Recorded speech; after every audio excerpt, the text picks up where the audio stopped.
Take to get Auburn back in the same level as Georgia and Alabama? It comes down to the players. It comes down to the commitment we have to continue to change this program for the better, continue to set a foundation for this year and years to come, and recruiting. Coach Freeze always says it's all about recruiting. So the players initially set the foundation for year one, and then recruiting the best players we can, hopefully elevate this program. You left Vandy, you play them again, how weird will that be? It'll be pretty funny just playing some of my best friends I've built bonds with the last couple of years. So I'm just excited for the opportunity. Obviously, not looking past UMass week one, but I'm definitely excited to play some of my best friends. It'll be like playing backyard football, man. What kind of went into that decision to leave? A lot of different things. I think the first thing is just elevating myself academically. I'm able to start my PhD here. I think elevating myself on the field as well. I'm able to play at a program that traditionally wins games and continues to become a better program as we speak, and also the opportunity to lead and mentor the younger guys, continue to impact the world in a positive way. So those three things. So you already have a master's? Yes, sir. How do you juggle that?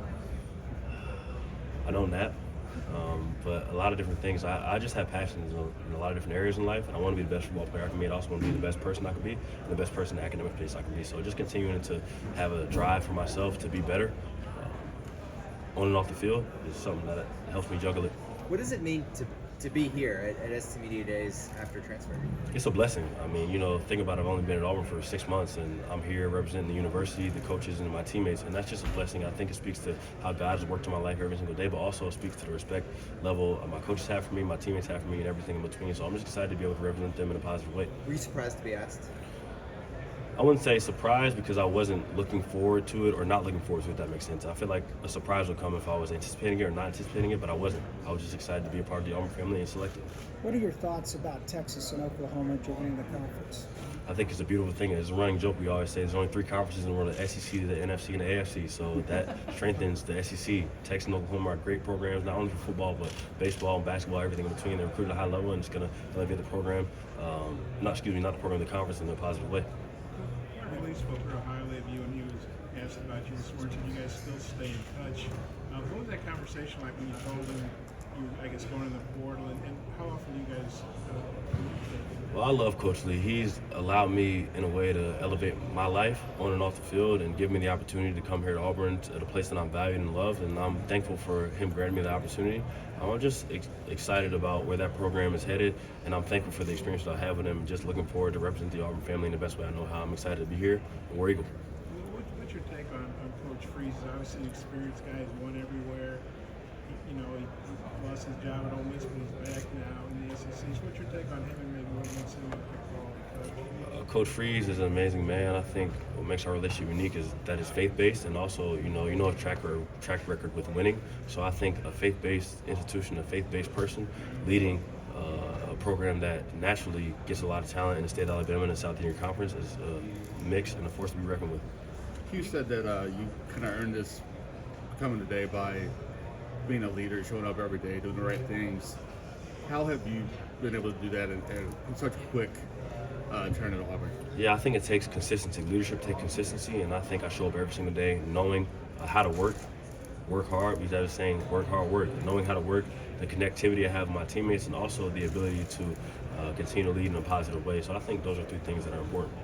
As Auburn tries to get back to the Conference League, how much credibility does you have having done it in a place where that wasn't tradition, to win at a really high level at a place where it wasn't easy? Yeah, I think Auburn naturally, like we talked about, traditionally wins a lot of games and can get high-level recruits, and I think Coach Freeze is in the perfect position to be successful here.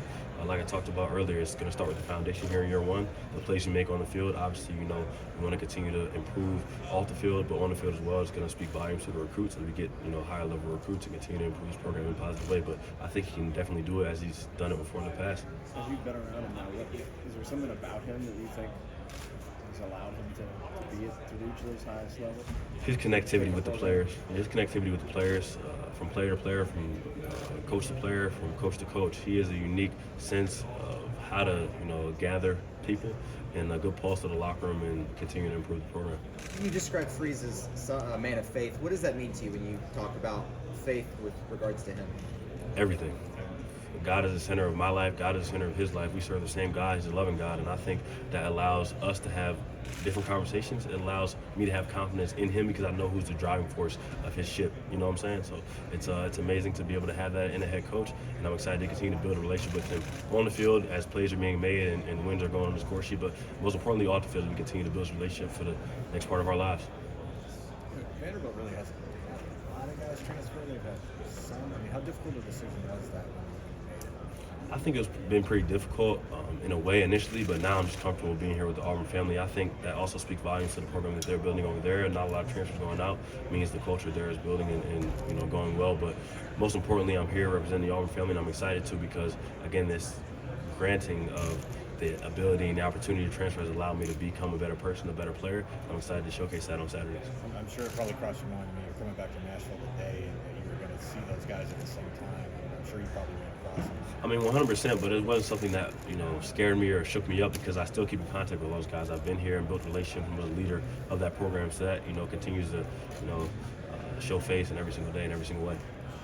Important question: have you found the chicken parm in Auburn yet? Hey, man, you remembered. Okay, Yeah. so my Auburn, food connoisseur vibes are continuing to grow. The chicken parm I haven't found yet, but I do really enjoy. The second favorite thing to eat is cheeseburger and French fries. So I like Sheila C's and I like the Hound. Those are two things that I'm like, okay, my two spots for right now. Milkshake at Sheila C's. You go vanilla or chocolate? Vanilla. It's much better. Chocolate tastes too much like ice cream to me as far as milkshake. So I like to eat everything together. Cheeseburger, one bite, two French fries, sip of milkshake. I can't do that with the chocolate. It messes my stomach up, I think. I don't know. How do you see your role in this defense in this upcoming season? Yeah, I see my role as unique. I see myself being able to do a lot of different things: rush the passer, stop the run, cover tight ends, running backs, and drop in zone coverage. But particularly what makes me unique is that I have a ton of experience in this conference, playing various different fronts, various different people, various different programs in a lot of different ways. So I think that provides a uniqueness. Additionally, my leadership is going to be able to be showcased every single day on Saturdays.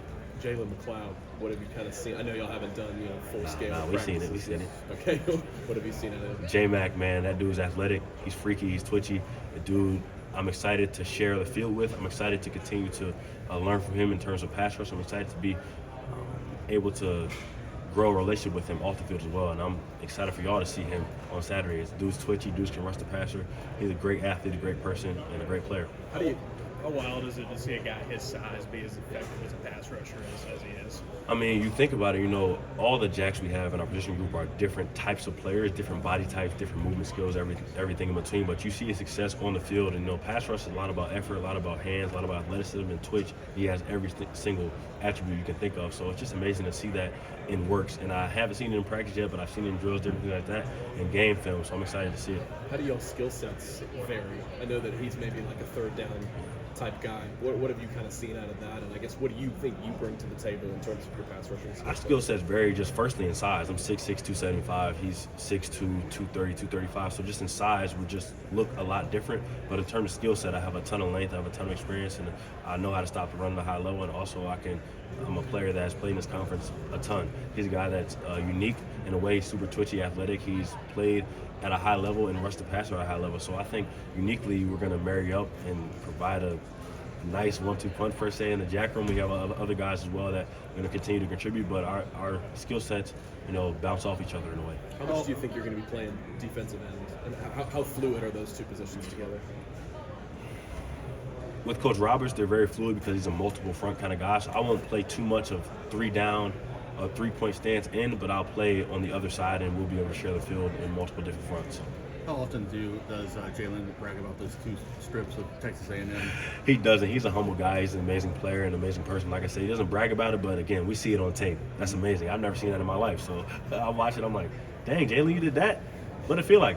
I don't know. I just blacked out, man. I say, hey, man, you're a ball player. You've been talking about kind of coming back here and seeing a lot of your old coaches. Another one of your old coaches is Derek Mason. I mean, back again. I mean, what was it like to see him and get to interact with him once Coach again? Mason has known me since I was 16 years old. So that's just, brought joy to my heart to see him, see that he's happy, see he's enjoying his life, taking a sabbatical from coaching. But he's a guy that I connected with, a guy that recruited me at a place like Vanderbilt to play a position that, I played offense mainly in high school. So he's a byproduct of his recruitment and him allowing me to play college football at Vanderbilt is the reason why I'm here today, sitting here talking to you guys. So I'm just super thankful for him and God placing him in my life. For sure. And then continuing with that Vanderbilt, I mean, you faced Georgia a couple times. You're going to face them again this year. I mean, what do you feel like is going to be the difference now being with Auburn facing against that Georgia offense? It's a good question. I think I always talk about the talent level we have on our back end, our corners, our secondary, our safeties, our nickels. They're a super talented group, and that's going to help the front be successful this year. Everybody on that roster on the back end is super talented, and in the middle we got a ton of transfers, and that's going to allow our front to be successful this year. And you faced a variety of quarterbacks, from Fromm to Stet to, I mean, everyone. I mean, what has it been like to face that many cavalcade of various quarterbacks from Georgia? It allows me to have a sense of confidence in who I am as a player and the type of plays I can make on the field. I faced a lot of different quarterbacks in my career, not only at Georgia, and a lot of different offensive linemen throughout the SEC, just playing for so long. And I always go back to watching on Sundays and seeing that Jamar Chase, Joe Burrow, Justin Jefferson, and I remember scoring a touchdown against them a few years back, and that was something that I always hang my hat on. It's like I did it as a 19-year-old player playing in this league, and I know I can make plays in this league at a high level if I can do that at that young age against those high-level players. Elijah, what was it like being asked to come and represent Auburn, a program that this will be your first season with at SEC Media Days? It's a blessing, honestly. I don't really have any words besides that it's a blessing. And it's something that speaks to who I am as a person, but most importantly, how God has led my life, and also how my teammates, my coaches, and the university feels about me being here for such a short amount of time. Elijah, can you walk us through your fit today? Oh, man. Do you think you're the best dressed? I mean, I'm not a guy who likes to compare. I'm really not a guy who really likes to dress up too often either. I'm more of a sweatpants and hoodie guy. I allow my words and my personality to speak for itself. But today I got a suit here from Miguel Wilson, based out of Atlanta. It's a nice midnight blue kind of plaid deal. Got the orange in there to continue to represent the school colors. And it's just simple. I got these all white Cole Haans. I like to be comfortable what I'm wearing and how I'm walking around. But I feel good in this suit. And I'm just excited to be able to represent the Auburn family because I'm wearing the colors, and this is who I am, and this is how we do. Excited for the first Iron Bowl? Very excited. It's one of the two rivalries I wanted to play in growing up, that Michigan State, Ohio State. So I'm excited to finally play in it and do it and fulfill my college career. The last game at home there, so I'm excited. Where do you think you guys left off in the spring in terms of where the defense was, like install-wise, and getting things figured out with your new coaches? Like, where do you think fall camp is going to begin for you guys? I think it comes down to two words: chasing improvement. And we've improved so much from January to where we sit now today in July. And if we continue to do that every single day, improve, hone in on our process, I'll let the Saturday speak for itself, but I continue to have a belief in who we are as a defense, who we are as a team, because I've seen how far we come from January to July, and we've added more talent and more people who are continuing to elevate this program in a positive way. It always seems like from the beginning, Coach Freeze has kind of, taking things one day at a time with y'all, not trying to do too much at once, Yeah. kind of sort of building blocks. How important do you think that is in a transition year to just say, hey, we'll go one day at a time and kind of see where things go? The old adage, Rome wasn't built in a day, and I think you continue to build a roster that's talented and that's fluid from top to bottom as you continue to grow as a program from year to year. And I think Coach Freeze and the recruiting staff have done an amazing job of recruiting transfers to continue to come in and contribute right away with a ton of college football experience. But again, incrementally from year to year as you continue to improve. In a place like Auburn, who has naturally wins, has a ton of talent across the board, sky's the limit. Who are a couple guys in summer workouts that you've seen stand out that maybe people haven't talked about and why? As far as offense, defense, or everybody in between? Just anybody you've noticed kind of Okay, stand out? yeah. I think Austin Keys has been amazing. He's been standout. Lawrence Johnson on the defensive line. I think two people as well on the defensive line. Jason Jones, Marcus Harris, guys who played here, who've made plays here that continue to showcase who they are as people and as players on and off the field in leadership positions. And I think I just love our receiver room. I really do. I love our receiver room. Obviously, everybody talks about the running backs, how talented they are, but I really do love our receiver room and how much talent from top to bottom. They have youth, they have experience, they have size, they have length, they have athleticism. I'm excited to see all the receivers showcase who they are. Following up on that, I apologize if you've been asked this already. With the offensive line, I guess Cam Stutz over there has been around, leader in the program. I guess what have you seen from that element of the team, and maybe him specifically, from the introductions? Well, once again, I always, I played in this league before, and I know what good offensive line look like. I know what some not so good offensive line looks like, and I love the improvement and the coaching this offensive line room has taken from Coach Thornton and the transfers we brought in to continue to elevate our room, and which in turn will elevate our team. So I'm excited for them to do what they do on Saturdays and continue to represent the Auburn family well. But like I said, there's a ton of talent in that room because of transfers and different recruits we have, and also Coach Thornton is an amazing coach and got those guys coached up every single day. Honestly, it challenges me. It challenged me for the better because I'm up against some of the best people and players I've ever played against in my life every single day in practice. So it's going to allow me to be better personally as well. And as a locker room leader, I asked Cam about this. He wasn't sure if it's been really talked about. Did you guys talk about anything after the Northwestern situation, if you followed that at all, and kind of what can you as a locker room leader do to try to make sure something that's not happening? No, and I don't really have anything to say about that because that's not our program. I'm going to follow it up. I just heard the tail end of that. In light of the Northwestern situation, and I asked Coach Freeze about this, the idea of dealing with hazing, locker room mentality, and there's been a lot of talk about how brotherhood, you don't want to have those kind of things. Have you ever been on a team where there's been hazing or had any of those kind of issues that you've had to deal with as a player? No.